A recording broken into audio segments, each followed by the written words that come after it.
So you can have an out-of-body experience and you can have all those crazy stories. You've seen entities, you've gone to different dimensions, but it's just a subjective experience. The interesting thing is when there's something anomalous that you cannot explain. Dr. David Acunzo is an assistant professor of psychiatry and neurobehavioral sciences at the University of Virginia. He conducts laboratory research on anomalous psi phenomena, including extrasensory perception, psychokinesis, and hypnosis. What we try to do in the lab is to try to generate these exceptional experiences, and then through many trials of that, you can infer whether something anomalous has happened or not. It looks like there's definitely something going on. So I would not say myself, I wouldn't say that reincarnation is real. Okay, the person died, the soul went out, and then a bit later comes back into a new body. So that's already a model, that's already an interpretative model. I would say, okay, it looks like there are some phenomena that are compatible with this, but there may be other explanations. If I have a model, it would be something like... Hello, David. Welcome and thank you for your time. Thank you for having me. Perhaps you could say a few words about yourself and your main research interests. Yeah, so my name is David Acunzo. I'm a neuroscientist. I was trained as a telecommunication engineer. That was my undergrad. And then I did my PhD at the University of Edinburgh. I did computational neuroscience and neuroinformatics.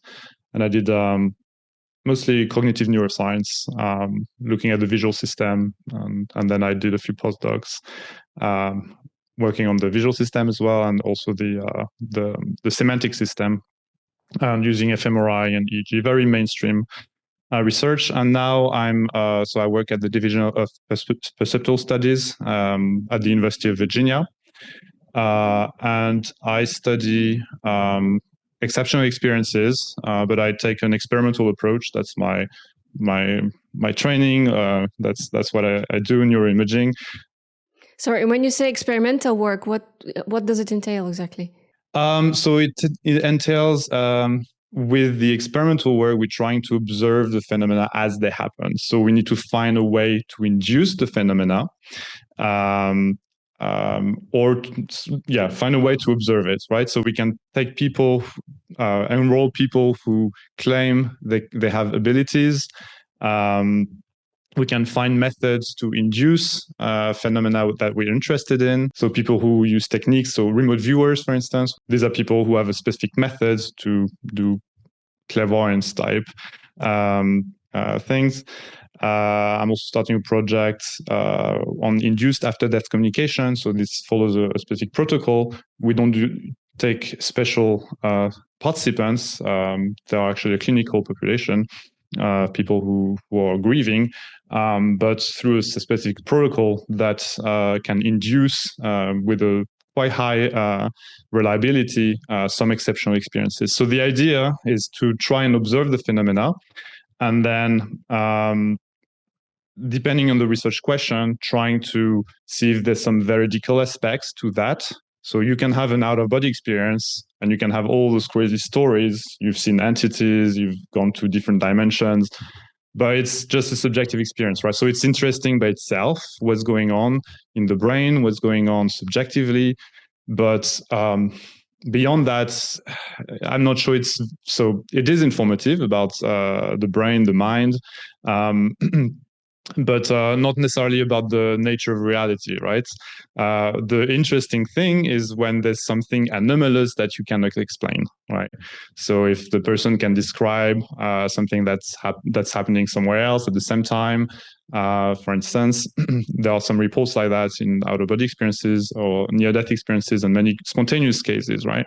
But so what we do in the lab, what we try to do in the lab is to try to generate these exceptional experiences, but also generate those anomalous experiences and instances. And at the same time, we're trying to look at what's going on in the brain. So we've got a neuroimaging facility, we've got EEG, we've got FNIRS. So we're interested in trying to look at the neural correlates, what's going on, or trying to characterize the different altered states that may be conducive of these anomalous experiences.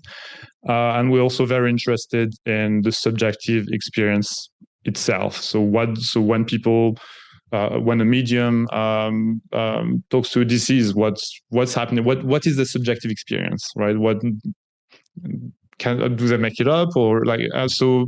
If you have an hour interview with someone and they're very precise, that also is indicative that maybe they're not making it up. They're actually having this experience. And then through statistics, through having a target, and through an experimental setup, you can test whether or infer whether something anomalous is going on or not. So in the case of remote viewing, for instance, you do many trials, you'd have a random target that is chosen that no one knows about, and you'll ask the remote viewer to give the description, and then you'd have a judge who would compare the description with the targets, but also some decoys, and the judge would be totally blind to that. And then through many trials of that, you can infer whether something anomalous has happened or not. So we're trying to do that. Those are the very basic, like very historical setups in experimental parapsychology or Psi-Research. What we're doing on top of that is looking at the neurophysiology. And we're also trying to not, so historically, parapsychology has been very narrowed in terms of trying to understand, trying to pinpoint the anomalous aspects of it, right? And I think we're trying to open this a bit more. This type of experiences happen within a context. So, for instance, after death communication, often they occur within the context of grief, and there's a specific psychological context. It could be also some parts, not always, but could have some links with psychopathology as well. Dissociative propensity to have dissociative experiences. There's all this sort of landscape.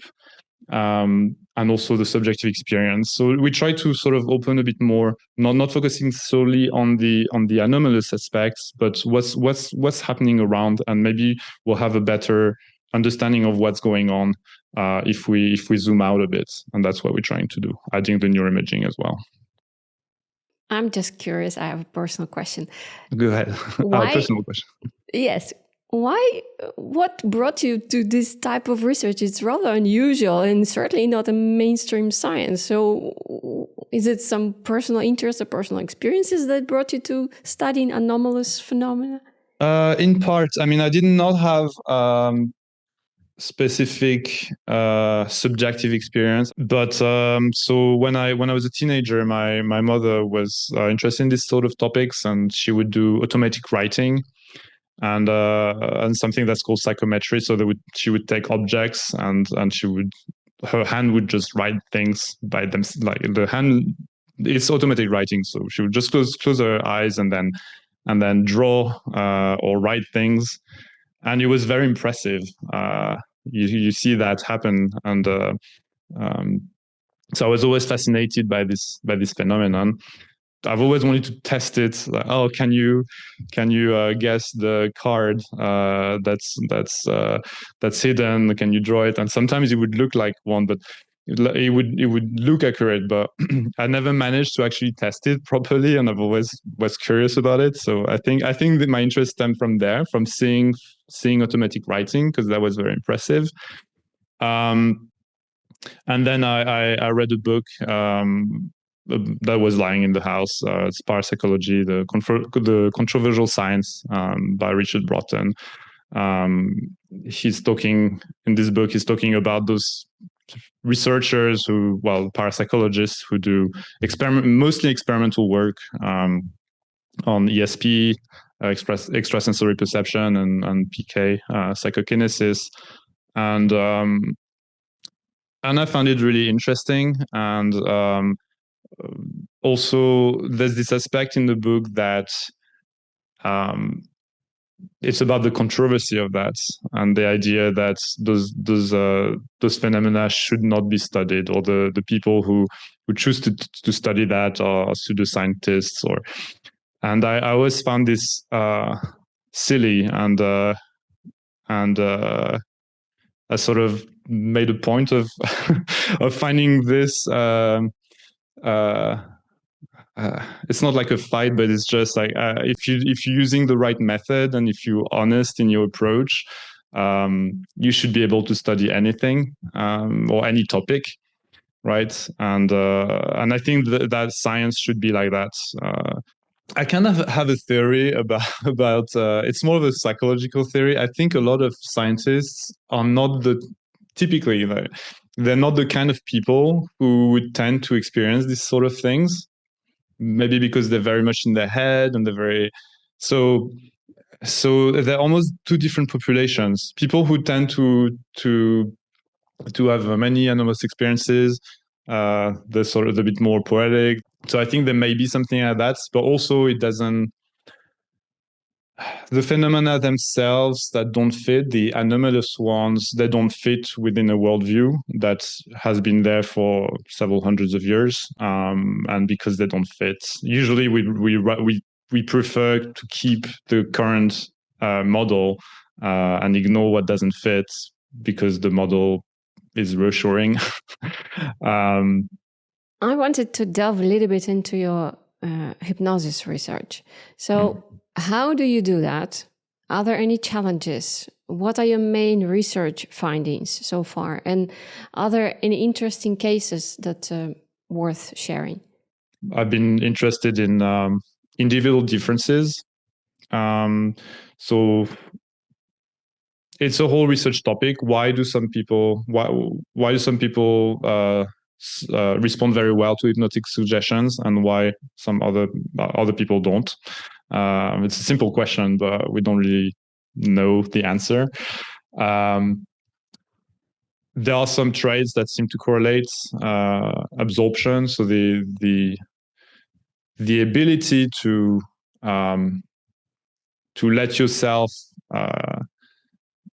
into imaginative experiences. So you watch a movie, you enjoy, like you forget about everything and you're into the movie, or you enjoy looking at clouds and trying to imagine shapes in the clouds, for instance. So this is the kind of attitude. It's a set of traits and attitudes and mindsets. Openness, I think, tends to also correlate with hypnotizability. But so that's a whole research topic. And with Devin, we have a paper about anomalous experiences and suggestibility. And we found that people who experience a lot of anomalous experiences, it's not necessarily the ones that are high in suggestibility, but the ones that are high in suggestibility and tend to have dissociative experiences. So it's not a uniform group of people. Right now, we're running a study at DOPS with a student and with Marita Ivanova, who's an expert on NDEs. We have a study where we're trying to induce a mystical type experience through hypnosis. Right, so it's been done. So we're trying to replicate the study that was done by Stephen J. Lin, Lynn.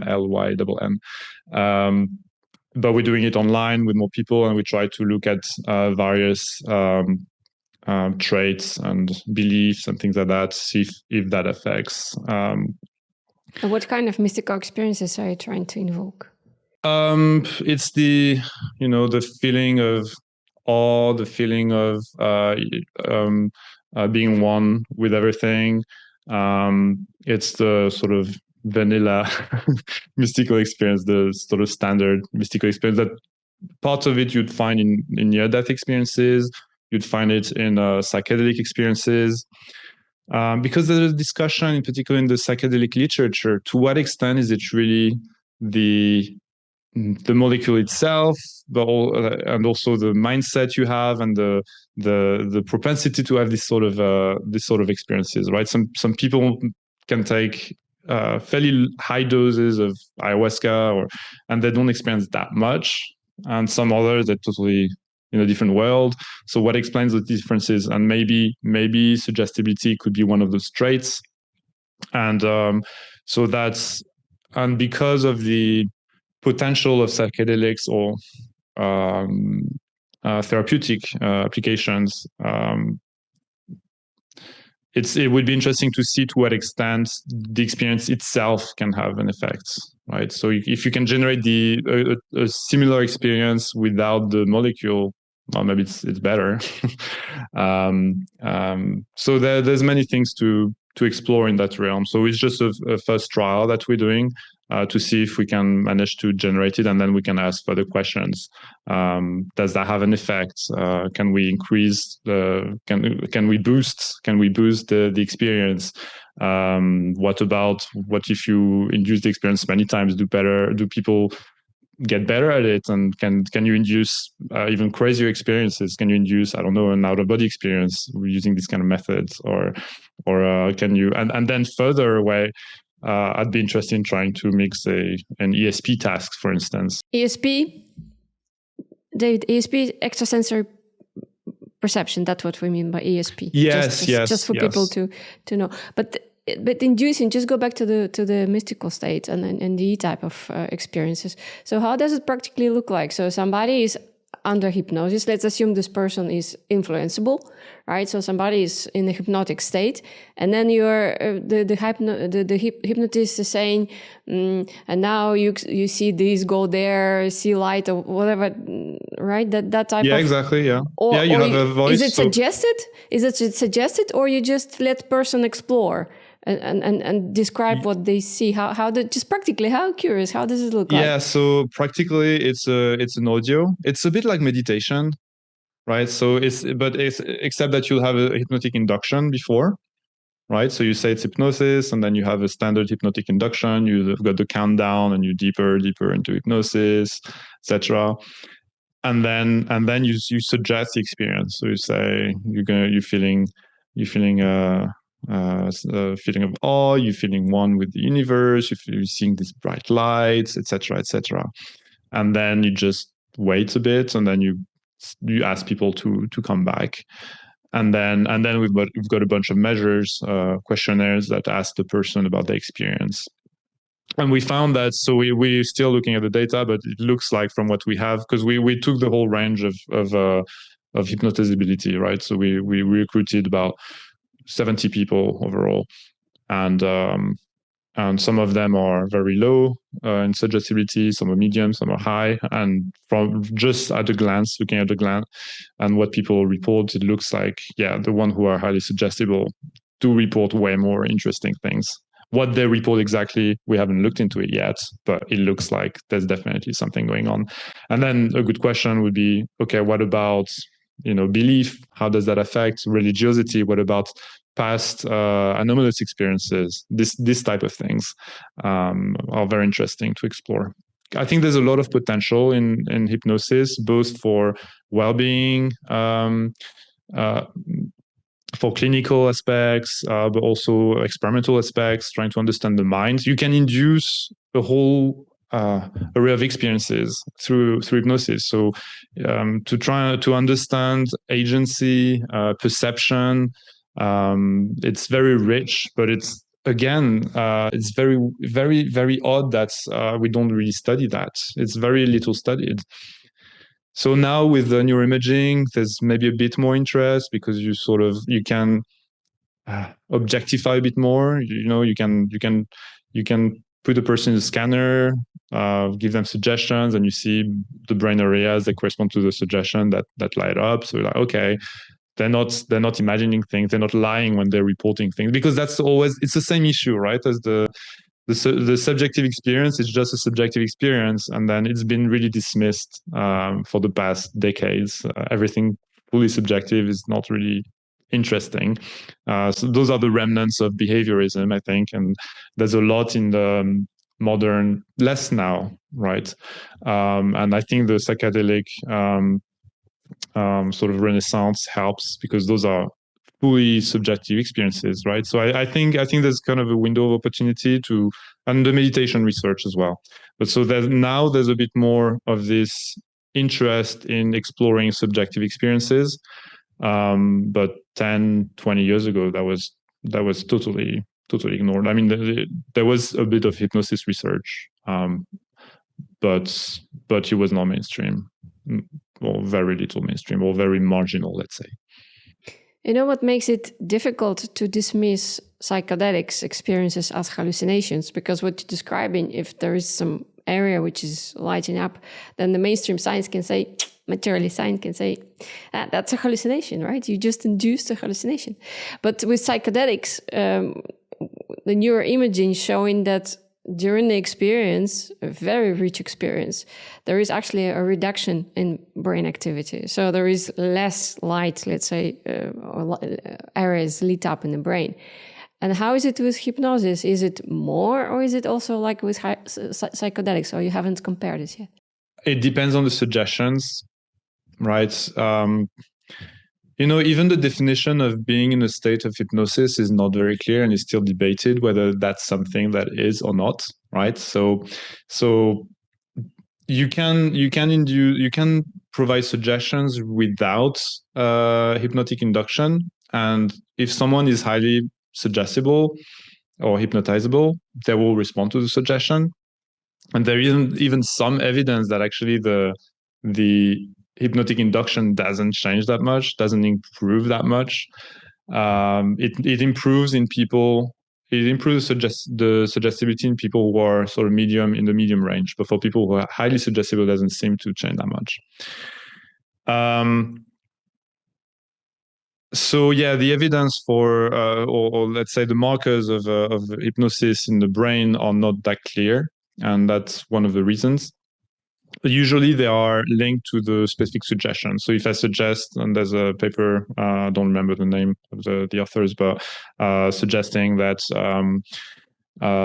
they show pictures and they say, so the pictures were black and white, and they tell them, well, you're going to see the pictures, they are in full color.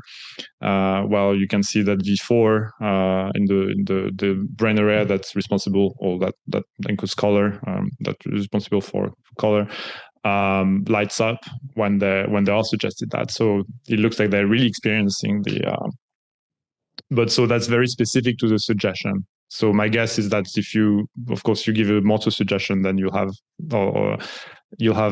motor areas that will light up. If you give a visual suggestion, it's going to be visual. If you give an auditory suggestion, you're going to see the thing in the auditory cortex. So it's very specific, and hypnosis, I would tend to think that it's not one if it is a state, or if there is such thing as a state, it's a heterogeneous thing. It will depend on people, it will depend on context. People will use different strategies to get the same experience.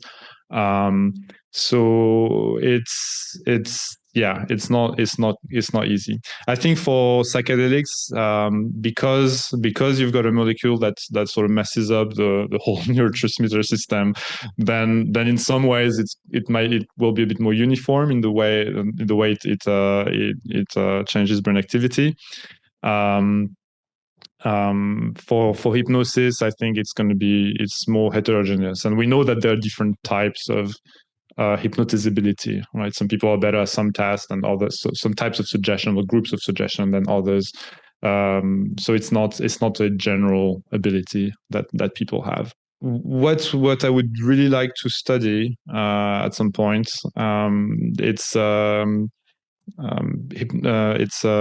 magnetic somnambulation, which is a sort of ancestor of hypnosis, and that was reported in the end of what? Sorry, I'm ignorant. I'm completely ignorant. Yes, please magnetic enlighten me. somnambulism, that was the term. So magnetic because at the time people thought that it was due to electricity or magnetism, like it was the beginning of we're discovering electricity, right, in the end of 18th century or so. So anything that seemed to have an effect at a distance could be electric or magnetic, and so they called it magnetic. And somnambulism because it looked like the people were sort of asleep but awake at the same time. Is sleepwalking? Is it that thing? It's not sleepwalking. So it comes from mesmerism. So it's in the context of sort of clinical. It's a clinical context. People come with physical ailments, and then the magnetizer, the person would put their hands, and then the patient would fall asleep, and then they would wake up, and then they'd have a different attitude, that they would, and a lot of exceptional abilities that are reported. It's all reported, of course. Very sensitive senses. They would see very far away. Reports of extraocular vision, reports of precognition, clairvoyance, reports of they would predict when they would get better as well. They would describe their insides. So a whole range of exceptional experiences induced in this state. And it's linked to hypnosis and distant healing kind of thing, but it's really the ancestor of hypnosis. But all these in the 19th century, all these phenomena were sort of put aside, and we focus on this sort of very cleaned up version. The modern hypnosis is sort of this cleaned up version of the phenomenon. So I'd be very interested in exploring this. It sounds like this new age stuff called Reiki or something like that, when you use your hands and then you combine it with hypnotic suggestion thing, right? That's more or less what you're describing. It could be linked, yeah. Yeah, it could be linked.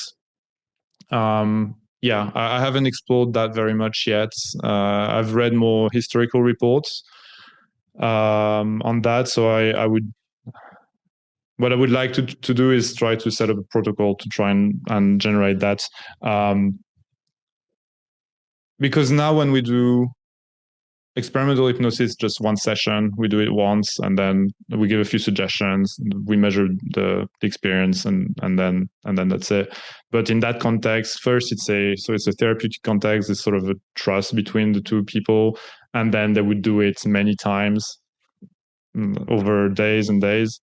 And then at some point, this happens, right? So there's sort of trust building, but it also may come into it comes with the historical context, the societal context of the time, the beliefs of the time as well, even potentially the relationship between people. So the person that was reporting a lot of those experiences, and maybe the most famous one was Marquis de Puységur in France. So he's a aristocrat, and he was doing these treatments on sort of the peasants, right? So there was this very hierarchical relationships, and maybe that plays a role. Who knows? I don't know. Yeah, there was a popularity at some point. This was very, very popular. Yeah, so mesmerism was very very popular. Yeah. Mesmerism was very popular, and then this magnetic somnambulism, I think, became popular for a few decades, and then it went down. But so it would be interesting to see what's there, and if it's an actual state, what is it? And then are there really those anomalous phenomena that we can sort of induce through that or not? There are a couple of examples. I wanted to see if I could ask for your explanation as a scientist. I'll try to answer, but I can't guarantee anything. Yeah, but okay, feel free to speculate, but or have a hypothesis. I would suggest we take them one by one. I have 3 examples. So the first example I have is there are cases of burn blisters appearing in geometric shapes on a person under hypnosis who was touched by supposedly hot objects of the same shape. And it was suggested by the hypnotherapist that the object was very, very hot. So how does it work? Is mind producing that type of thing? Because the objects obviously were not hot at all. I think we underestimate what the mind can do. Really, I really do think that. Yeah, I don't really have an answer. There are things like the placebo effect, right? We take it for granted. It's kind of the same. I think there's something like that going on. The placebo effect, we take it for granted. Okay, you give a pill that's just sugar to someone, and then they get better. Almost whatever they have, because they think it's an actual pill, but so it's so real that we actually do clinical trials with placebo control, right? Because we know that just giving a but then we say, oh, yeah, it's just the placebo effect. But no, but that's the placebo effect. How does that work? We have no clue. I mean, there are some for pain and things like that. That's easily conceivable. But when it's something more complex, it's so. I think I think that would be the mind, and maybe under hypnosis you can sort of activate some resources that the mind has over the body. And I would think, so if that report is true, that I would think that's what happens. And that's a bit linked to what those early experimentalists were saying. When I go back to the somnambulism, is that basically it brings some resources from subconscious resources to the conscious, let's say, or it brings some things that are deep, some resources, also some subconscious processes, and some things that we think are not possible become possible, and maybe because we don't judge it, or we're in a state that makes it possible, let's say. But I don't have a mechanical explanation for that, except maybe the mind did it. Yes, it would be the most straightforward explanation. How it happens, that's a whole other question. Okay, well then I have another example where I'm completely lost, which is the case of somebody having a past life regression under hypnosis, where this person on tape, so there is an audio recording, spoke Spanish for 2 hours, which he had never had contact with before. He told his entire life story, drew a pencil sketch of a specific bottle, and he had never drawn in his life before either. So, and all of that happening under hypnosis. Okay, I can suggest something to, see a light, or that the object is hot. I can understand that. But suggest somebody that he or she speaks a foreign language that person never had contact with before, prior to that experience, that I'm a little bit flabbergasted by. Mm-hmm. Yeah, so that's called xenoglossia, xenoglossy, I think in English. So speaking a language that's foreign that you don't know. Yeah, we need to look into the specifics of this case. Did they check whether the details were correct? Do you know? It was the person describing it, and he was completely shocked himself. But the details that were given, were they verified? Yeah, there is a tape recording, yes, of that, and there is a sketch painting of that as well. So, sorry, could you repeat? Because you cut. There is a sketch with a pencil made, which he says, I never drew anything in my whole life. Yeah, okay. But the sketch itself, was it linked to something? To a bottle, where he died, apparently. Yeah, but so because that's the description, right? And that could be. So let's put aside the speaking Spanish for now. So you've got the report, maybe very rich and all that. Then the question is, are those details, do those details correspond to actual events, right? So that's the sort of that's how the CORT research is done, right? So you have reports, and then you try to see if the details of the memories correspond to an actual past life. The xenoglossy is very interesting, and there are cases, and you interviewed Philip Cozzolino, who's my colleague and who's expert on CORT research. There are cases, I think something like 40 cases that we have in the database, where the child who has memories of past lives speaks the language that would correspond to the country where the memories come from. And those tend to be the strongest cases by a metric that does not include xenoglossy. So in terms of emotional, so the child is very emotional, the details correspond very well, etc., etc. So yeah, maybe through hypnosis you can access this sort of memories, that the same kind of memories that the children who have purported memories of past lives have. And in this case, indeed, it would be such a case. To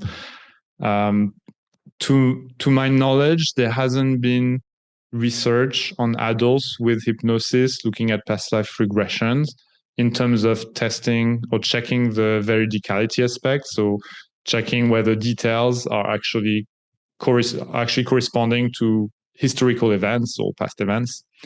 So this is research that needs to be done, and that would be really interesting to do. And then there's another aspect of those. People find value, therapeutic value in these experiences as well, right? So there's also the therapeutic aspects. So both are interesting.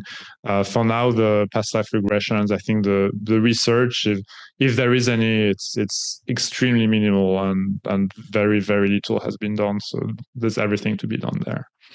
I don't really have I'm saying, yeah, why not? From like, if children have those experiences, and this seems to be from the data we have at DOPS established, so why not in an adult? And hypnosis may allow you to access this sort of old memories, maybe. Yeah. So we can at least say, well, it appears the reincarnation probably exists, right? It's real. If it's children speaking languages which they couldn't have possibly learned in their lifetime at all and had no contact with, and also in adults in this case. And so hypnosis in this case is just a tool which unlocks those memories somehow. So the reincarnation to me is already an interpretation of the phenomenon, right?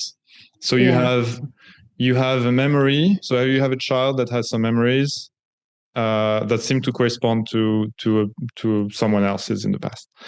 Then if you say reincarnation, that's in a naive way, it implies, okay, the person died, the soul went out, and then a bit later it comes back into a new body. So that's already a model. That's already an interpretative model of what's of the observed phenomenon. So I would not say myself, I wouldn't say that reincarnation is real. I would say, okay, it looks like there are some phenomena that are compatible with this potential explanation, but there may be other explanations. And in fact, I mean, people have different. So there's this super psi hypothesis that I don't find very convincing, but that's one way. It's a sort of ESP, extrasensory perception, a super ESP, where somehow the child sort of receives information from the past or from wherever, and then incorporates that into their own person, right? They consider that it's their memories, and then it's themselves. Then there's a question, why this particular past personality, why this person a child, why do they actually consider it theirs, themselves? Because they would say, oh, you're not my real mummy, or they'd say, I did die that way, so it is very confusing. Maybe I would say maybe something stays. I think, to me, the reincarnation itself, like just plain reincarnation, is a bit too easy somehow. And I have loads of, I ask myself silly questions like, Okay, so if we always reincarnated, or okay, so through evolution, when did it start? Do bacteria reincarnate themselves? Do viruses reincarnate? Like, so for me, I have, and then we made of um, cells. So do the cells themselves, if they have some sort of consciousness, do they also reincarnate themselves? And then what about the mitochondria? They also have DNA. So I don't know. I get into this kind of things, but so maybe. I don't know. I'm thinking in terms of so it's very speculative. I don't know, but I don't like thinking in terms of reincarnation like that.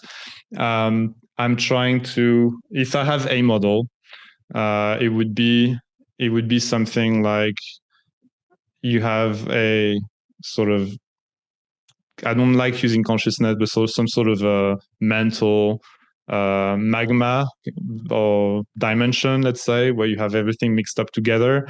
And then when you have a human being that grows and that develops, it creates a consciousness. It becomes conscious, creates a consciousness. So in that magma, sort of crystallizes somehow, and it generates that unit of consciousness, if you want.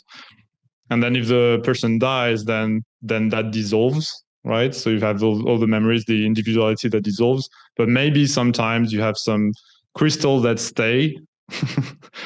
And then when you have a new person, maybe some crystals that have not dissolved yet, they get reattached, and then they become, so that would be sort of memories, maybe something like that. I don't know.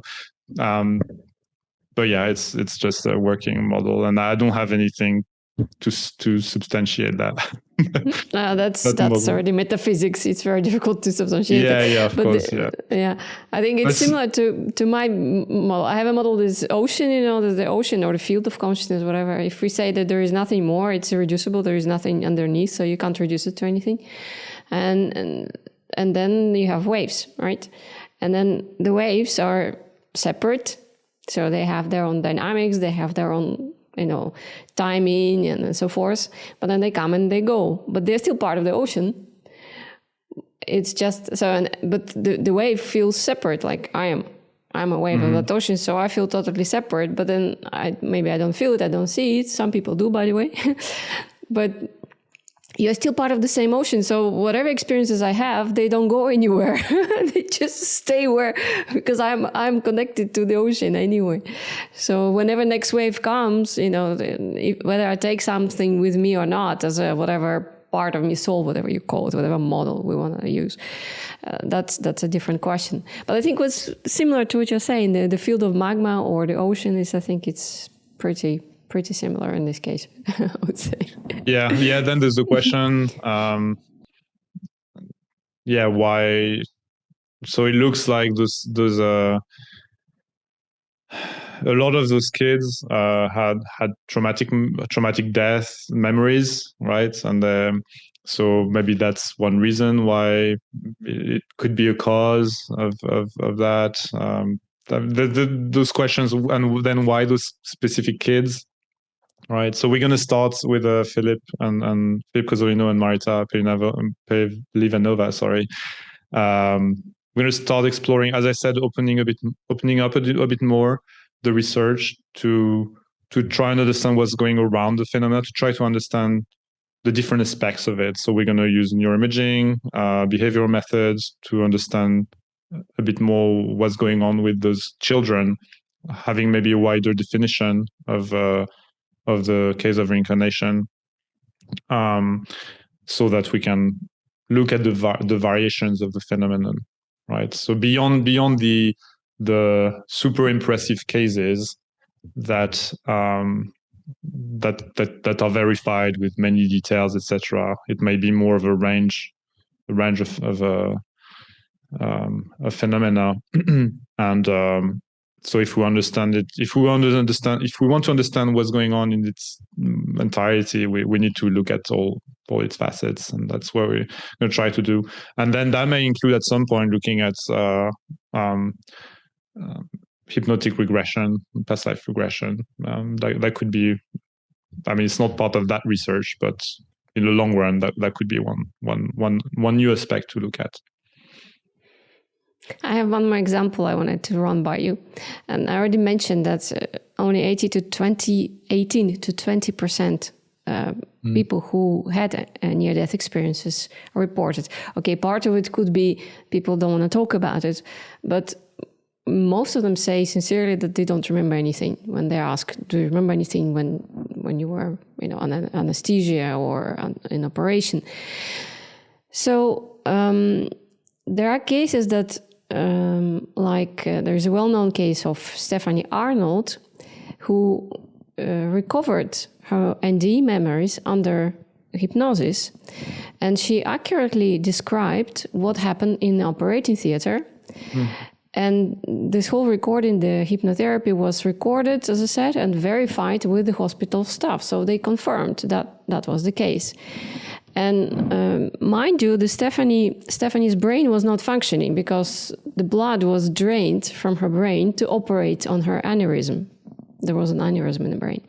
So where all these memories were formed and stored in the first place, because the brain was not functioning clearly, and can we even call them memories? Because her sensory organs were not functioning, her brain was not functioning at the time of the operation. What's your view about this? That's a good question. Yeah, there's a lot to that, but I don't know if I have a specific view. Where are the memories, and are there memories? I mean,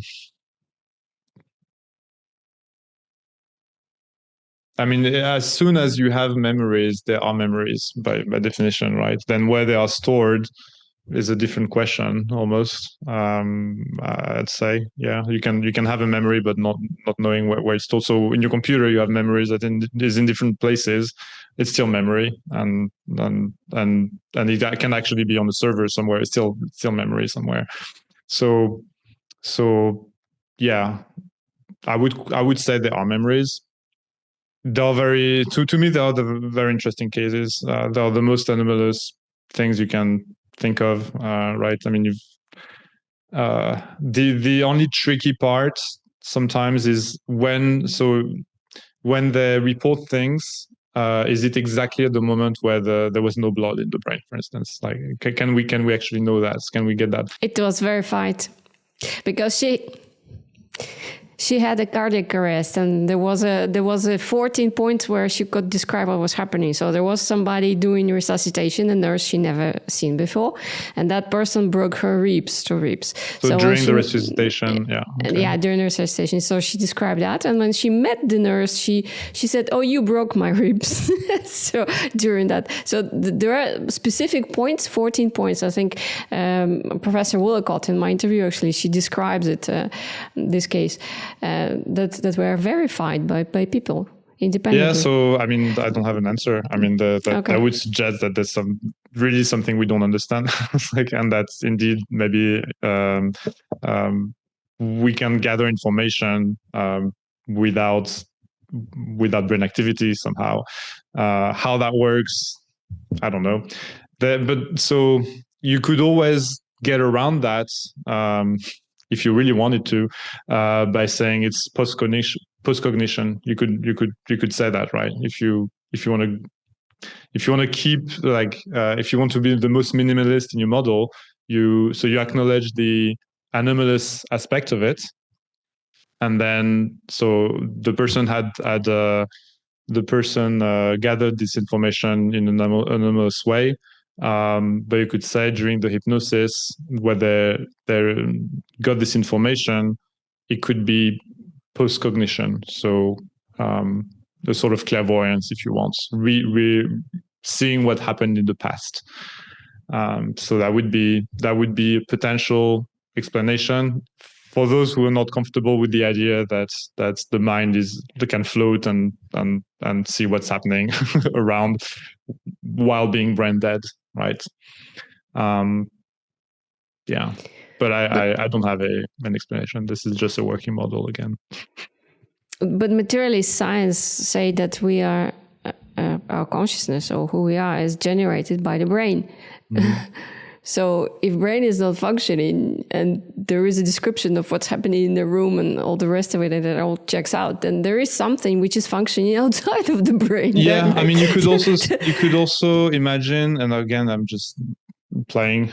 You could also imagine that the person, so under hypnosis, get the information from the staff that's around, right? So it was independently done. There was no stuff around at all. So it's just a. But the person that was doing all the clairvoyance, in the clairvoyance case, no one necessarily knows the target, right? So you would have non-locality, but so there's a target somewhere. No one knows what it is. It might actually be stored in a computer or something. So no one knows what the target is, and say a remote viewer describes the target. So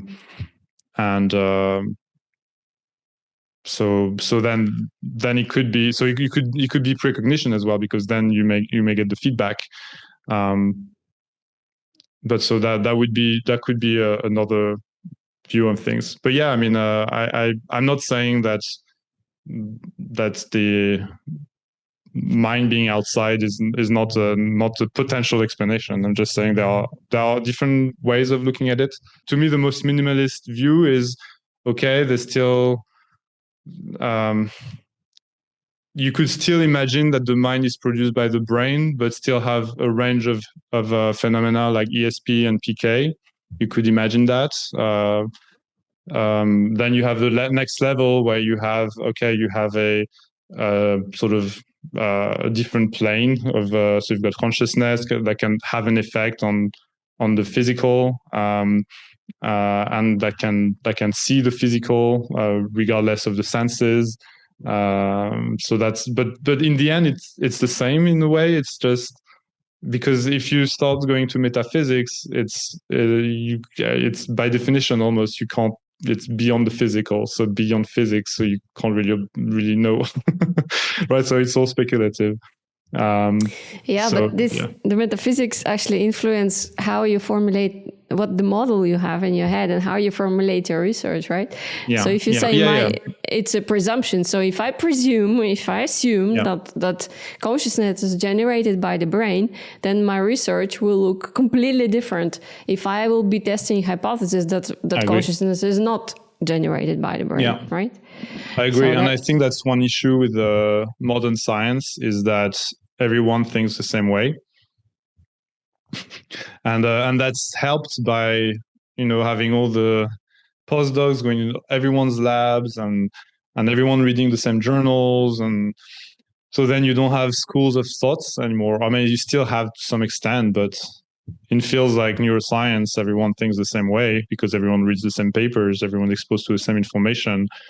But 100 years ago, information. So there's benefits to having information flowing freely, but at the same time, I would tend to think it's not that conducive of new ideas because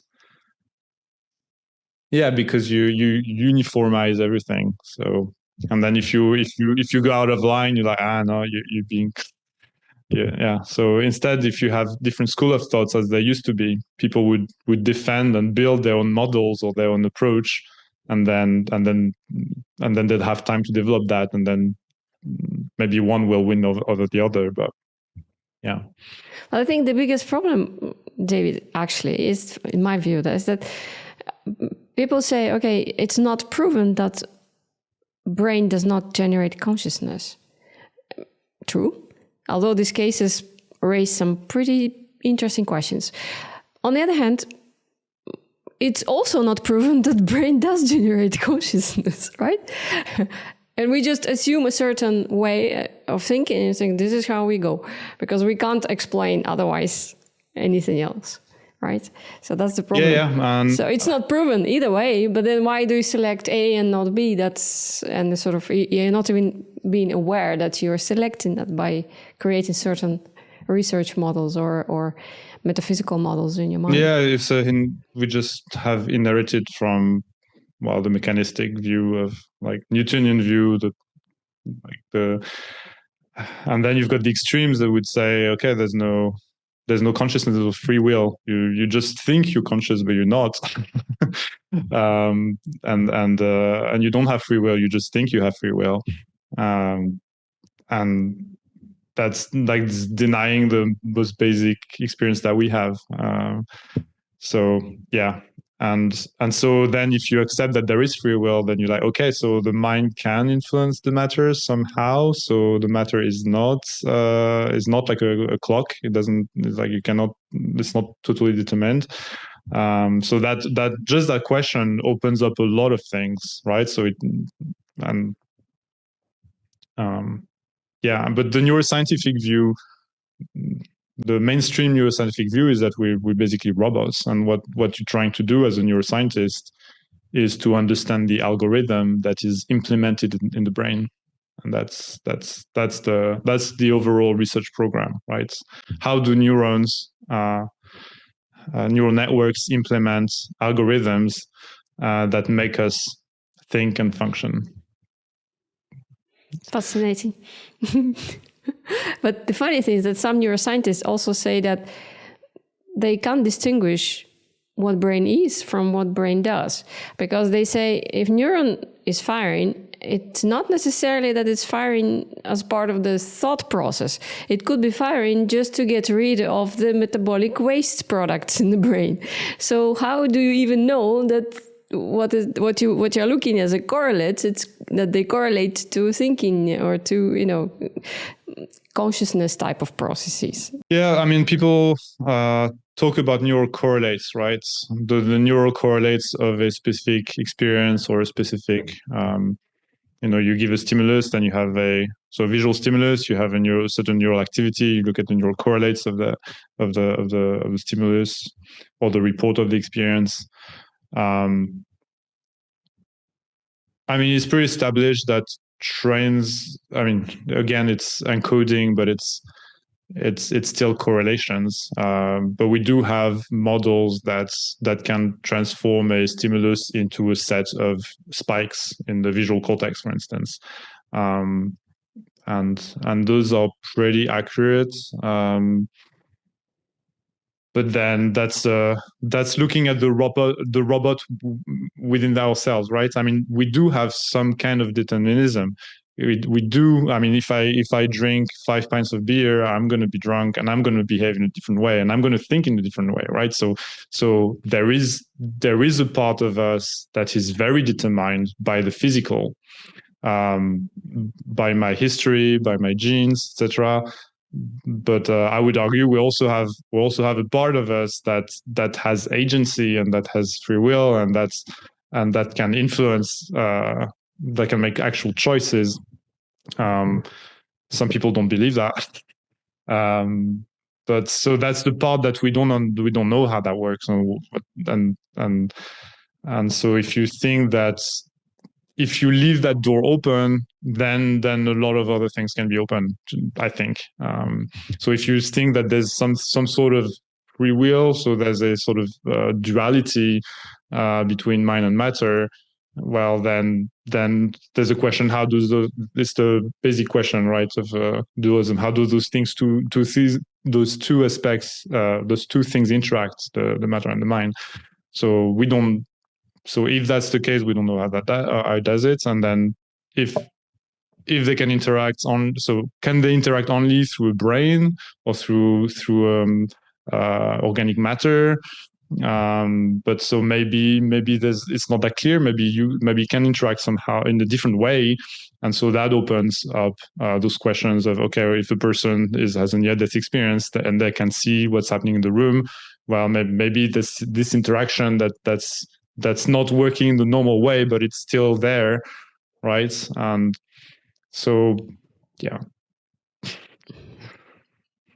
If we go back to the altered states of consciousness and parapsychological phenomena that also called anomalous phenomena that you study. And there's a whole list of it. I mean, there's extrasensory perception, telepathy, precognition, clairvoyance, psychokinesis, psychometry, NDE, OBE, synchronicity, apparitional experiences, mystical, and list goes on. It's only just to start with. So which phenomena specifically you are focusing on in your research? You mentioned some already, but just to... So I'm interested in... I'm more interested in psi phenomena, which are ESP and PK, so extrasensory perception and psychokinesis. So the ESP is getting anomalous information. So precognition is a type of ESP, clairvoyance is a type of ESP, postcognition is a type of ESP, telepathy is a type of ESP, and then PK. PK is so mind over matter. And people have done micro PK, so trying to influence those electronic devices, for instance. So I'm interested in that because they can kind of easily be looked at in the lab. So you can give a task to a person to try to influence an electronic device. You can ask the person to guess a target or to describe a target, and you can do that while you record the brain activity. So those are phenomena I'm quite interested in. And as I mentioned, I'm going to start a project on induced after-death communication. So this is not, so it's an anomalous phenomenon in the sense that it is subjectively anomalous, right? So the person sees a deceased person, and that may question their whole worldview. That doesn't mean that it is anomalous, because for me, the anomaly is only when you can verify that there's something that you can verify that there's an anomaly somewhere, right? So me seeing my dead grandmother is not necessarily an anomaly. It could be an hallucination. It could be my real grandmother, but I can't tell. Like how. So the only way you could say it's an anomaly is in that particular case if I through this experience I get some information that I didn't know before or no one knew before, and then I verify this information. So that's the sort of psi aspects or the anomalous aspects within that experience of an after-death communication, right? So that's induced after-death communication research. We're not going to focus quite yet on those anomalous aspects, although at some point I'll be interested in looking at that, into that. Yeah, so those are what I'm looking at. I'm also working on some older data that has been collected in the lab. We have a presentiment experiment. So the presentiment is a sort of precognition experiment, but it's implicit. So people are shown stimuli, and then the brain activity is being recorded, or some physiological measurements are being done. And the idea into the presentiment, it's also called predictive anticipatory activity in the literature.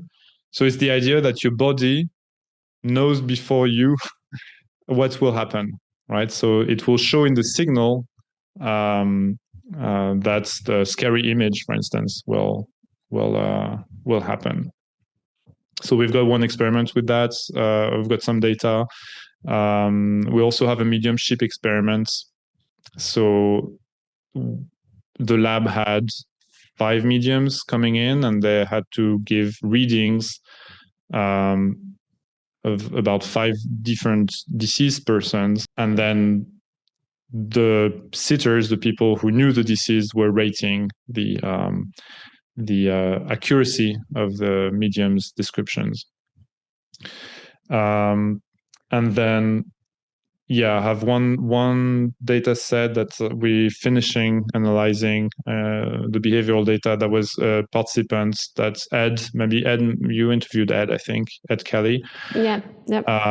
So he worked with this participant back in the 70s, and he published quite a few with this person who performed quite well in ESP tasks. And he came back a few years back, few years ago to do a computerized task where he had to guess the location of a target on the screen. And in one of the two conditions, he was really good at it. It was much better than chance. And we checked for potential biases in the, but it looks robust, so it's very interesting. And we also have neuroimaging. We've got EEG data for that. I don't know if we have quite enough data to be able to have strong conclusions about it, but we have some data. So this is the type of things that I'm interested in. I'm also trying to explore the topic of terminal lucidity through collaboration. Got an expert in France working in that, and actually Marjorie Woolacott will be involved in that as well. So the terminal lucidity is this is not psi per se. So the psi itself is again the anomalous, but the sort of verifiable anomaly. The SPPK thing. So an apparition may not and necessarily fit into that, and terminal lucidity may not fit into that either. They're still anomalies in their own way, but they don't fit into that categorization. But I think for terminal lucidity, from my interviews anyway, what I heard is that the anomalous part is when somebody has Alzheimer's at the last stages where brain is already not functioning at all. They don't, for months they don't remember anybody, they don't recognize anybody, they don't know who they are and so forth, these people. And then suddenly a day or so before they die, they just wake up, and they call everybody by name, they say goodbye, and then they go. But when you look at the picture of the brain, there is not much there that can actually function this way. It could support that sort of behavior. So I think that's where the anomalous, at least in my experience. What I meant is that it doesn't fit into that psi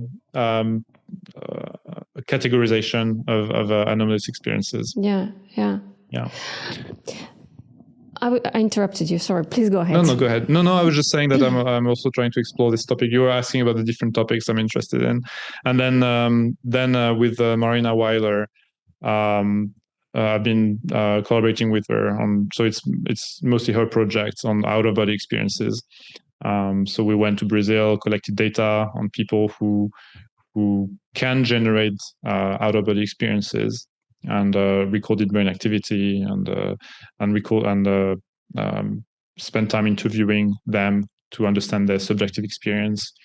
This is broadly what I'm looking at.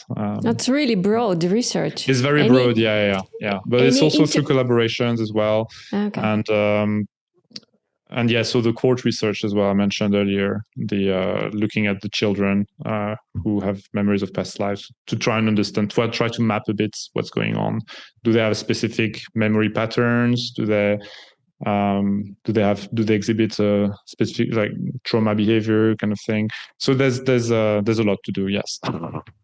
Yeah, I think DOPS, where you work, the Division of Perceptual Studies, correct me if I'm wrong, was set up in order to answer the question if something survives the death of the physical body, right? I think that was the original idea behind setting this division up. What research questions are you hoping to answer with your research? Very good question. It may differ, but there are many aspects of it, right? So the research questions is what's going on with these anomalies, right? So trying to characterize them.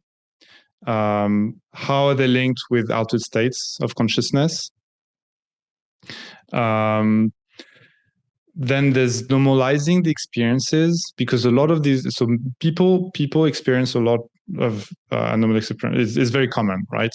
But they're not studied. They're published in some fringe literature, esoteric literature, and they're not taken seriously, right? So, but they are very common. So by studying them, it's also normalizing the experience, and then that opens the door later for trying to understand the whole experience, including the most disturbing aspect that we don't want to understand, right? So I think part of my research is, I see it as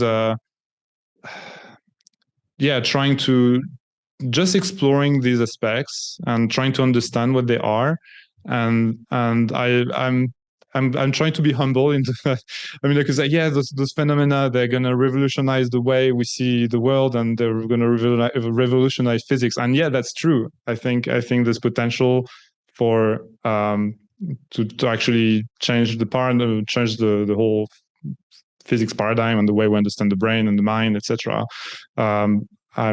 I'm hoping I will contribute to somehow to that. I'm not saying that I will do it, but I hope that through my research, it will open the door to better understand some of the phenomena, or the ancillary phenomena, so the things that are around, and trying to understand the context of them and some mechanisms of them. And I think that's it. And also look at the potential applications of that, both in terms of direct clinical applications, but also in terms of what can it tell us about ourselves. So if those phenomena are true, what are the implications when about our place in the world and in the universe, etc. So I think you're right now, the way I understood it, correct me if I'm wrong, that you're focusing on phenomenology at this point. So you're trying to look critically at this phenomena, categorize them, of course, because there's a bunch of them, and a bunch of names as well for them, labels. But you want to validate if they're real or not. I think that's what you're saying. First of all, we need to establish if they are real, if from point of view of the scientific sort of almost a criminal work, right? I mean, not only, I think, so for instance, if you look at the remote viewing, so you check whether the participant can describe the target accurately or not. So you're looking at if the phenomenon is real or not, right? But then you have the whole array of questions. What's that practice of remote viewing? Because the remote viewers, they also go into a certain state or mindsets, and they have experiences. They are very very rich experiences, very rich sensory experiences. They see things. They experience things through tactile sense. They can hear things. So trying to understand what their subjective experience is very interesting by itself, and it can tell us a lot about the way the mind functions. The anomaly aspect is very important question, but what I mean is that by focusing only on the veridicality aspect, we might miss some things. So broadening a bit more, looking at the phenomenology, looking at the individual differences of the participants, for instance, can help us understand a bit better what's going on. Same for the after-death communication. Same for mediumship. I think same for the case of reincarnation type. So by opening a bit more, I think we can better understand what's going on, and by finding ways to make it relevant, in particular in the clinical realm, can help propel this type of research as well. So if clinicians find interest find a clinical interest in understanding those phenomena because they are relevant for the job, then that will help the research, and then that will help us understand, like longer term, it will help us understand those phenomena better. So it's sort of a multi-threaded program, if you want. So it's like see if placebo really works. So because placebo is it's positive. It's much better to take a sugar pill than some serious medication with a lot of side effects. I think that's the one probably, right? And if we can, for instance, induce mystical experiences or let's say out-of-body experiences, or if we can generate those, and then there we find some clinical aspects like well-being aspects that are interesting, then, or it could be for placebo, boosting the placebo effect, for instance, then there'll be research into that. Like if we can explain, if we can show that there is benefits to that, then there'll be potentially more research into that, and then through that research, we'll try and understand better what's going on, and that might lead the way to, okay, what's the mind-body relationship? Because if we can boost the placebo that way, like, so it's sort of an indirect way of. So we're going frontally into that, but we're opening a bit more, and also we're in the School of Medicine, so that also makes sense for us to look into those aspects as well. So you think we should study hypnosis and all kinds of anomalous phenomena, even though we can't answer the questions why it's happening, how it's happening? Nobody could answer so far what is the mechanism for hypnosis, right? Yeah, we should. I mean, there are models. I'm not sure they're fully satisfactory, but yeah, I think we should definitely. I mean, that's the whole point of research, right? Is to study things that we don't understand. So if we only study things we understand, there's not much point.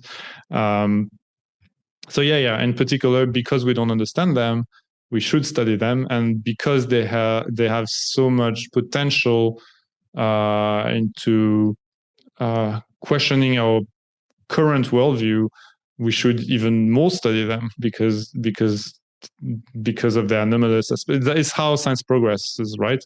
When you have this planet doesn't follow the exact Newtonian model. What's going on? It's just an error. Is there another planet somewhere? Oh, no, there's no other planet somewhere. So okay, we need to rethink the whole model, and that's how paradigm shifts have happened, right? Through trying to incorporate phenomena that are not explained by a current model.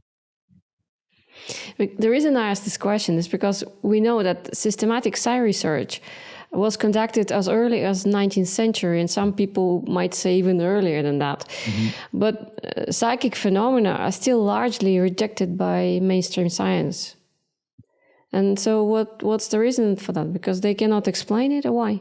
So one reason, I think, and I mentioned it earlier, is that they don't fit within the physicalist model, right? So that's one thing.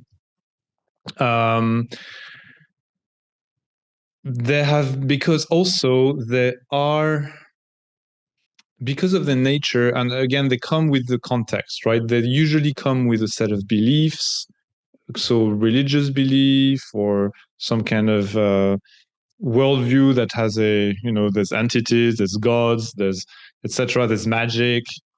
So science has been trying to reject all of that because it was the new way of looking at the world, and so getting rid of all these old beliefs. By getting rid of these old beliefs, it got rid of all these phenomena as well. So I think there's also this cultural aspect.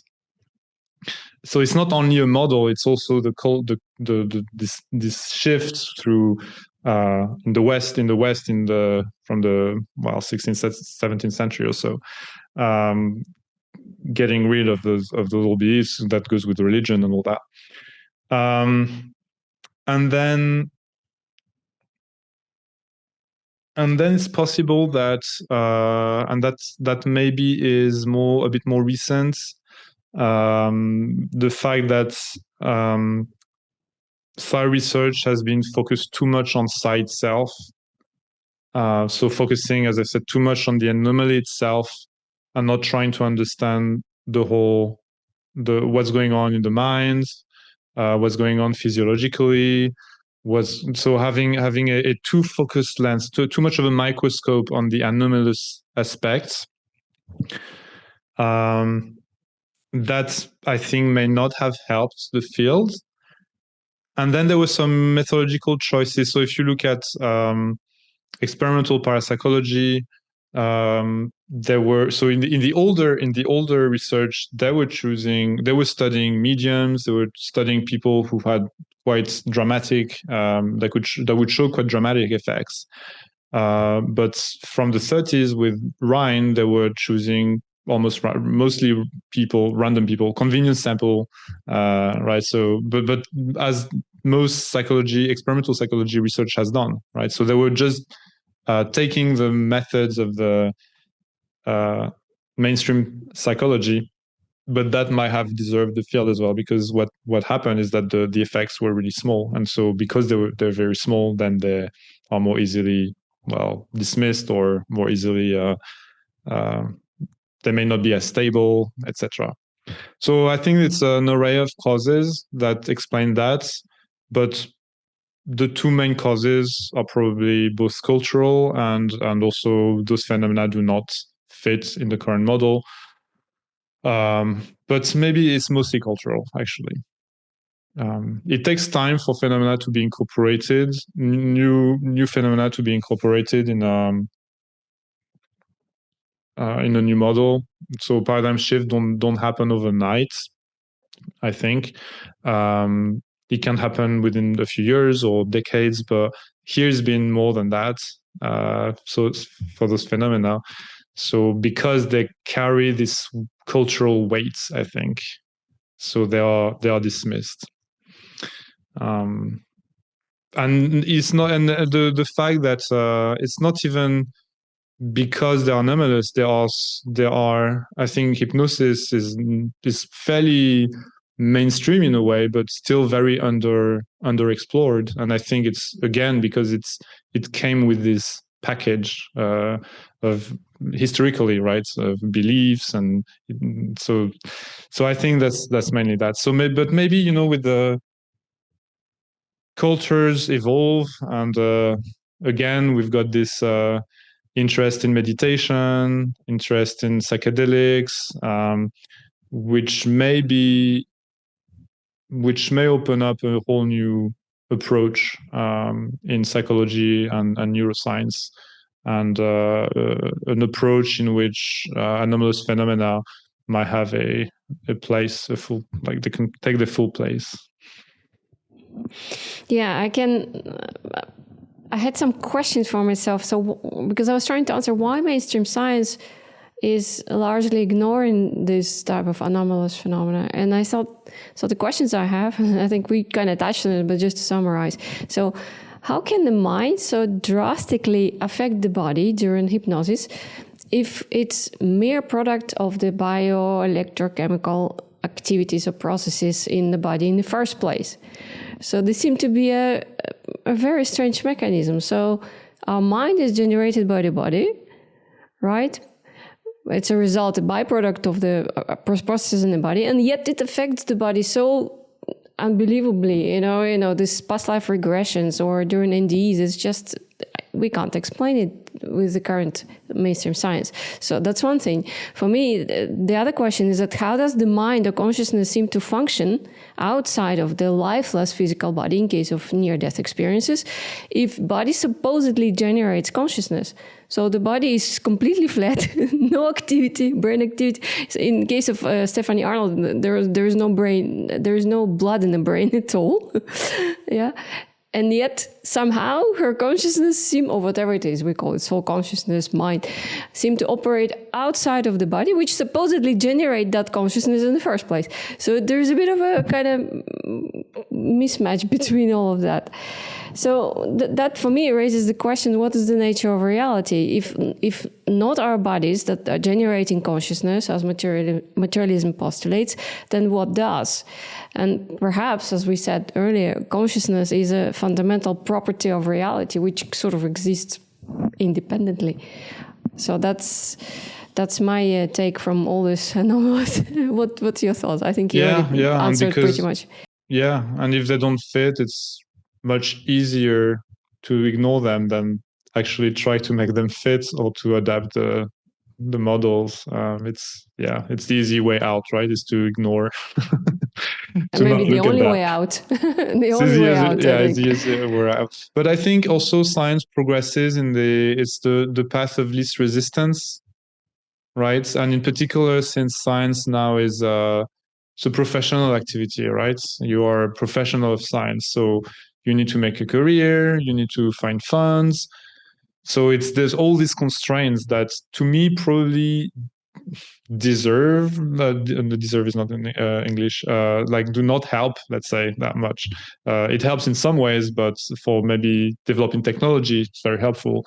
For developing new ideas, it might not be so helpful. And actually, I mean, a lot of most original thinkers, often they're outsiders. I mean, Einstein was an outsider. He was a clerk in a patent office. He was not in academia, right? So the whole system may not help progress so much.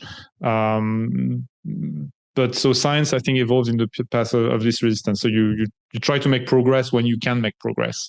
So maybe at some point we'll reach a point where, okay, now we can find a way to integrate those phenomena because they can make sense now. But if we're too far from it, there's too much work, right? There's too much work to do before we can get there. So maybe we just need to be patient and let science do its thing, and then so you've got some more rogue or scientists or like people who are interested in this kind of phenomena. They try to maybe grow the field in that direction so that it grows from there, and then science grows from there. Maybe at some point they'll manage to meet. I don't know, but yeah, I don't. I understand why they're ignored. It's just a bit sad that people ignore them, but I see the reasons why, and it's just the way it is. And we just, as a scientist, I'm just trying to ignore that. I'm just like, okay, those are very interesting phenomena. They can make us learn. Like we can learn a lot from them. Let's try and study that, and let's try and have fun with that. Yeah, it requires a degree of open-mindedness, I think, and being in an environment which allows permits you to do that, right? Yeah, I'm lucky enough to be at OBEs, which allows. I mean, that's the whole point of our division, right? Is to look at those phenomena. But it's true that if you're in somewhere else and you're the only person in your whole department who's interested in that, it can be tough, and people may allow you to do this work, but people need recognition and they need support. And so if you're seen as the weird person doing the weirdest research and that people make fun of, it's not nice. Right? So there's this psychological aspects as well that are very important. So by being here at OBEs, I've got colleagues who work on similar topics, and we can chat and we support each other, and that helps, right? And that's very important. Being where you are and doing the type of research that you do, have you answered a question for yourself? What happens after death? Do we or something survive the death of the physical body? I mean, I think there may be something that survives after we die. I think the case of Reincarnation Type are the most compelling. To me, those are the most difficult things to integrate, let's say, in a sort of mainstream worldview. You can, I think, to a certain extent, you can adapt. With ESP and PK, you can sort of integrate but the case of Reincarnation Type are much tougher, I think. So there would be indicative that something, at least some memory, some information somewhere can remain and then reintegrate somehow. So it looks like something may stay. So I would not think that your whole personality remains. I mean, I don't know actually. Maybe that's something that's a research question, right? To what extent the children that have those memories share traits like psychological traits or character with the past personality that corresponds to the memories. So I don't know. It looks like they have a different life after, but it would be interesting to see what impact that has. But so I don't know. I think it looks like something remains, at least in some cases. But what exactly and how, I don't know. And your personal opinion? You're open to it as well. Yeah, I'm open. Of course, I'm open to it. Yeah, I'm open to it. And that's kind of my personal opinion, actually. The fact that from these cases, it looks like something going on. I'm not a very spiritual person. I don't have many experiences. I never had crazy experiences. Through psychedelics, I'm not very responsive to that, so I don't have. It's not something that's obvious to me, and for me, it's actually maybe a plus because I can look at it from the outside, and I'm very interested in those phenomena. I really want to understand them, and I understand what people experience. And maybe that's also why I'm interested in that, because I don't experience them. So I want to sort of experience it by proxy, potentially. So yeah, I don't have, but I'm very agnostic. I don't defend one particular worldview. I'm open to different possibilities, and I think we do need to be very humble with that. Like, what do we know? It's like it's a very complicated place. We don't know what we are. We don't know. I don't know. We don't know, like, why is there anything in the first place, right? It's like, if you ask the questions, like, we don't know what's going on. We're just pretending we know what's going on. So yeah, I'm very agnostic in the sense, and being here, got me close to some things that I didn't know. I knew before I came here, I knew very little about the cases of reincarnation type, and I'm not by no means an expert, but I'm more familiar with them, and those are very, very intriguing and very, very interesting cases. Yeah. Would you prefer that a person or a machine would determine that somebody or something is conscious or not? Oh, like the Turing test. You're asking about the Turing test? I don't know. What is better, the person that I determine whether you're conscious or not, or there would be a machine that would measure whatever your brain? But can you ever know? Can you ever know? You can never know, right? I mean, that's Descartes, right? The only thing I know is that I'm conscious, but I don't know if you're conscious. You behave in a way that it looks like you're conscious, and I'm assuming you are, but I don't know if you are. I can never tell. It could be AI, either programmed. Very soon they will be indistinguishable. Oh yeah. So you're asking if I would prefer that someone or something, or like someone or a robot determines whether I am conscious? Yeah, or machine. Well, I would prefer it's a person that determines it, of course, but I don't need. I mean, I know that I'm conscious, but yeah, I don't need something else to tell me that I am. They don't know. Okay, and will you decide whether AI is conscious or not? Whether a cat is conscious or not? A bird? There should be a measurement, or there should be a measurement that would decide. For measurement. Yeah. To measure that something is conscious, you mean? Yeah, to determine conscious or not. Yeah. Okay. I see what you mean. I think I did not really get your question. So I don't think we can ever tell from a measurement whether something is conscious at this point, at least. I mean, you have. I know very little about this research, but you do have some measures of with people on the coma. You have different levels of consciousness, and people have found markers to determine the levels of consciousness. But that's not your question. Yeah, I don't think you can really tell, because are trees conscious? I mean, probably, maybe. I mean, in a very different way than we are, but they're trying to survive. They're trying to find food, and apparently they communicate with each other, and they also feed each other somehow. So they behave in a different time scale. They behave as if they are somewhat conscious, right? But we have no way of because they don't have a neural system. They don't have a. If they are conscious, they're conscious in a very different way. And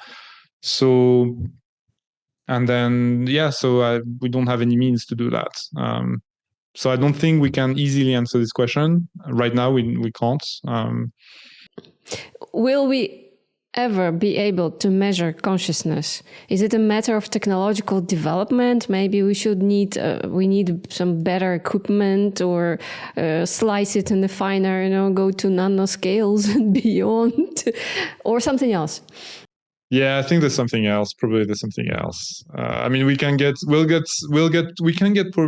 very far with the neuroscience, and I think we can understand a lot of things.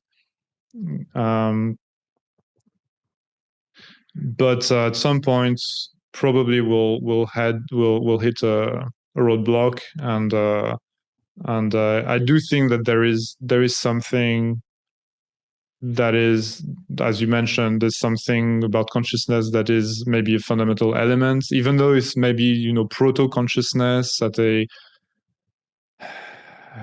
atomic level. I don't know. There's some other thing that generates that makes us conscious, that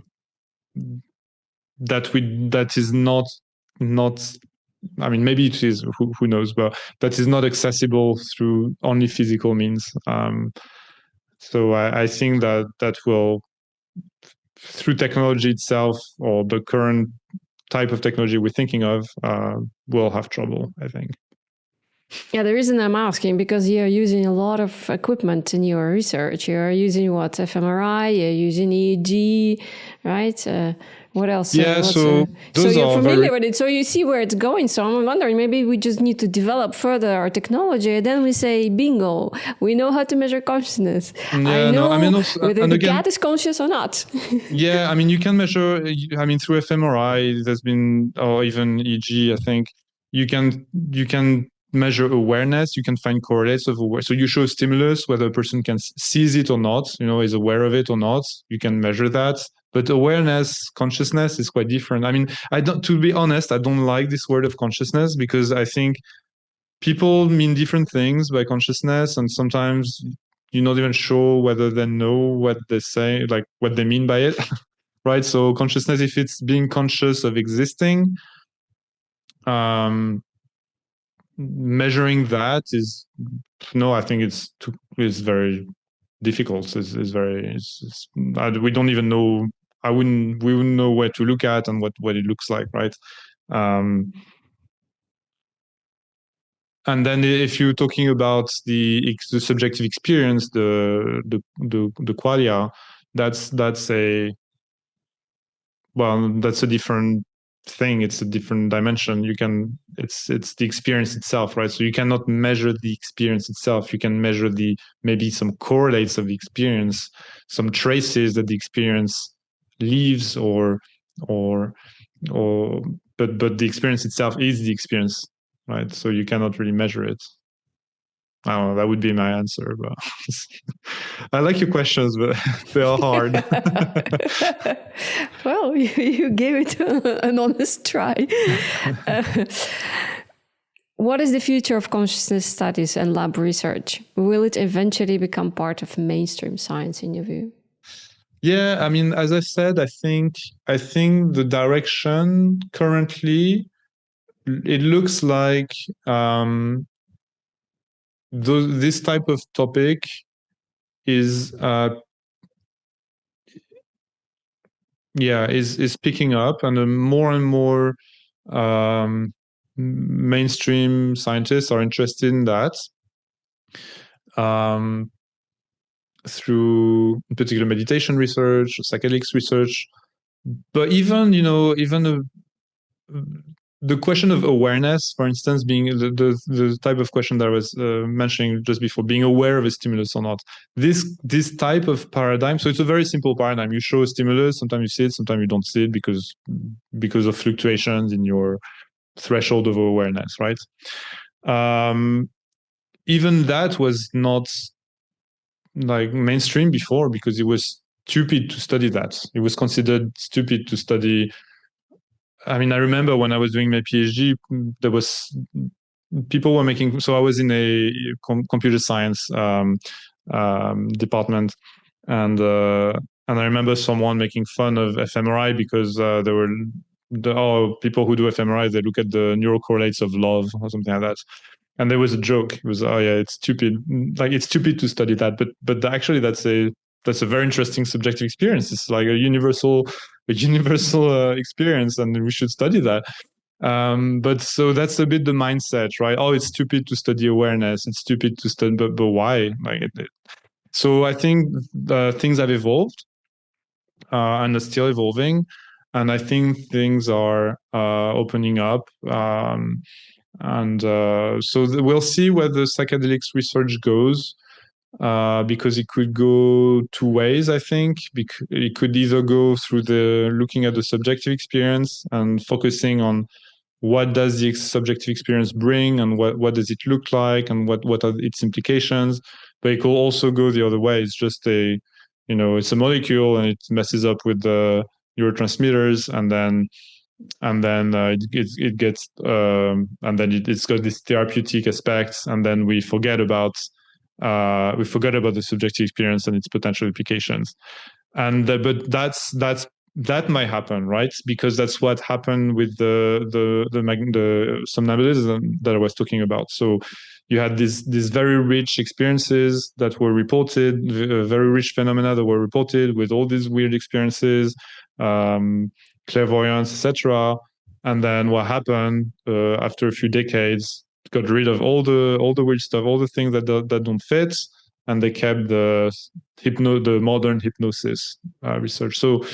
So, and also it looks like science, like the parapsychology, or seems to go into waves. So in the 70s there was a peak, and then there was a dip. Right now it looks like it's picking up again, but it could carry on, right? It could develop even more, but it could also find another dip later. You don't know, but I can't predict the future. But at the moment, the trend is there's more research in that direction, and more openness in the mainstream. So we need to capitalize on it and to take the best out of it. Do you have any advice for students or researchers who are interested in studying anomalous phenomena?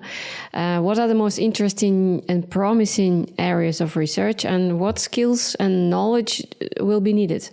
So for students, I would advise them to stay mainstream in the early part of their career, and to be really good at what they do first, but at the same time read about anomalous experiences and stay informed and curious about the topic. But before diving into this topic, build a strong scientific background, because it will help you further, both in terms of scientific tools, right? So being able to apply these tools and those methods to the study of anomalous phenomena, and also it will help in your career, because if you start too early doing something that people consider is not worthwhile or silly or pseudoscience, that's and you don't know, you're not good. I mean, you're just early in your career, you don't know what you're doing, then that's going to be really difficult, unless you're really good, right? But my advice would be do a PhD in the mainstream domain. I mean, it could be connects, right? It could be linked to that topic of anomalous experiences. But I would advise students to stay mainstream, at least until their PhD. If not until they get an academic position, and then apply what they learned to anomalous phenomena. What were the other parts of the question? Most promising and interesting areas of research you foresee in the nearest future, let's say, in your view? In this field of anomalous experiences? Yeah. Potentially the intersection with the clinical work. I think there's a lot of, because people may see, the mainstream may see more value into it. I'm not going to say psychedelics because it's too easy of an answer. And it might be short-lived, you never know. It's such an explosion that you wonder if there might be a bubble as well. Right now, you mean? Right now, explosion of research. Yeah, there's been an explosion in psychedelic research, right, for the past 5 years or so. Yeah. It's hard to predict, right? You can see trends. Yeah, that's what we mean. What do you see as trend? Yeah, I think the study of subjective experiences is picking up a lot. So, but any kind of subjective experiences. So I did a training in microphenomenological interviewing, and with Claire Petit-Mangin, who's a researcher. So it's a method to I mentioned it earlier in the interview. It's an interview method to get very detailed reports of subjective experiences. But these methods have been developed for a while already. But the person who developed them, she was saying that now the courses are picking up from all over the world. People are coming to take the courses, and they're PhD students or even faculty. So there's really an interest in understanding subjective experiences and applying a whole range of methods to be able to describe and analyze and systematize this type of report. So it looks like qualitative research is picking up a bit, and especially the understanding the subjective, and that includes meditation, but also perception and anomalous experiences and psychedelic experiences, and all this array of experiences. So I think that's a trend currently.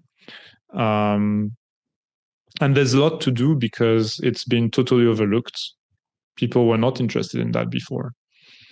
And so then the big question will be, so in the longer term, it will be, how do you link this subjective experience with, say, brain activity? How can you merge? And we're trying to do that. We're going to try to do that. But so how can you, so you've got a subjective report, a very detailed subjective report. How can we then find the neural correlates of that, and then look at the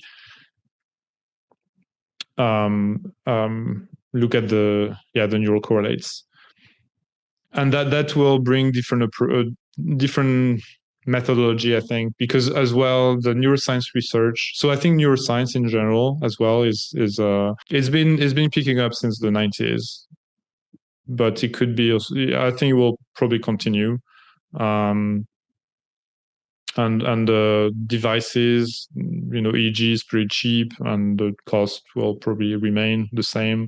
MEG, so MEG now, it used to be a multi-million-dollar machine, but now there's new devices called OPMs, optically pumped magnetometers, and those are going to be much cheaper, and they're going to be more portable. So technology evolves, and so I don't see the neuroscience going down really, and we're still learning a lot of things. And now with machine learning and AI, it opens different new avenues for analyzing the data in different ways.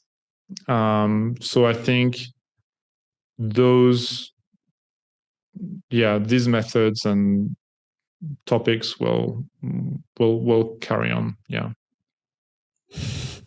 Any last word? Anything I haven't asked that I should ask? Like, will AI become conscious or something like that?